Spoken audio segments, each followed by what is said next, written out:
everyone, it's Teacher Caitlin again. Today we are going to read Ada Twist, Scientist by Andrea Beaty. Ada Marie said not a word till the day she turned 3. She bounced in her crib and looked all around, observing the world but not making a sound. She learned how to climb and made her big break with a trail of chaos left in her wake. She ran through the day, crashing each sound and sight, and didn't slow down till she conked out at night. It's a big mess.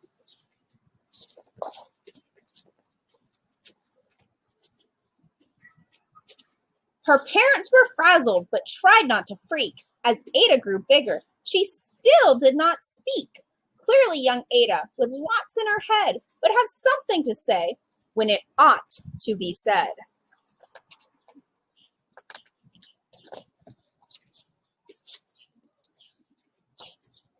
That's just what happened when Ada turned 3. She tore through the house on a fact-finding spree and climbed up the clock just as high as she could. Her parents yelled, "Stop!" as all good parents would. Ada's quinch quivered, but she did not cry. She took a deep breath, and she simply asked, "Why? Why does it tick, and why does it talk? Why don't we call it a granddaughter clock? Why are there pointy things stuck to a rose? Why are there hairs up inside of your nose?" She started with why, and then what, how, and when. By bedtime, she came back to why once again. She drifted to sleep as her dazed parents smiled at the curious thoughts of their curious child, who wanted to know what the world was about. They kissed her and whispered, "You'll figure it out." Her parents kept up with their high-flying kid, whose questions and chaos both grew as she did.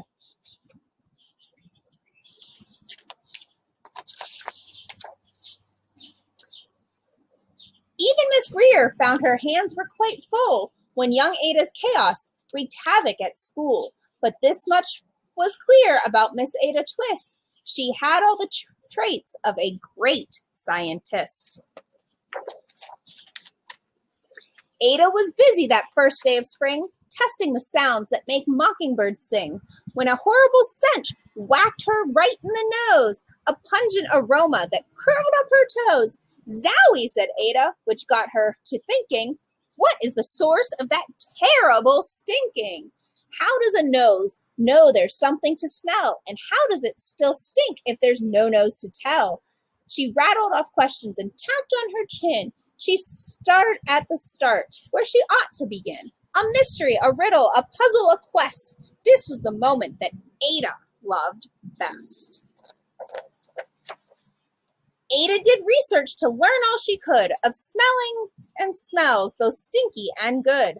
One hypothesis Ada thought could be true. The terrible stink came from Dad's cabbage stew. She tested and tested, but soon Ada knew it was time to come up with hypothesis 2. Then zowie, the stink struck again, and just like that, hypothesis 2, it's caused by the cat.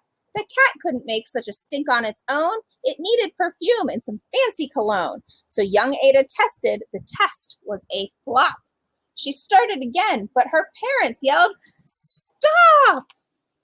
Ada Marie, to the thinking chair now. By the time we count 3. Enough," said her mother. "That's it," said her dad. Her parents were frustrated, frazzled, and mad. "Why?" Ada questioned. Her mother said, "No." "What?" Ada queried. Her father said, "Go. You've ruined our supper. You've made the cat stink. Enough with your questions. Now go sit there and think." She looked at her parents. Her heart turned to goo. For Ada Twist didn't know what to do. She sat all alone by herself in the hall, and Ada, once more, could say nothing at all.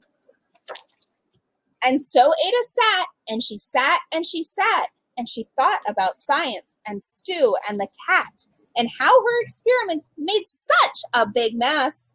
Does it have to be so? Is that part of success? Are messes a problem? And while she was thinking, what was the source of that terrible stinking?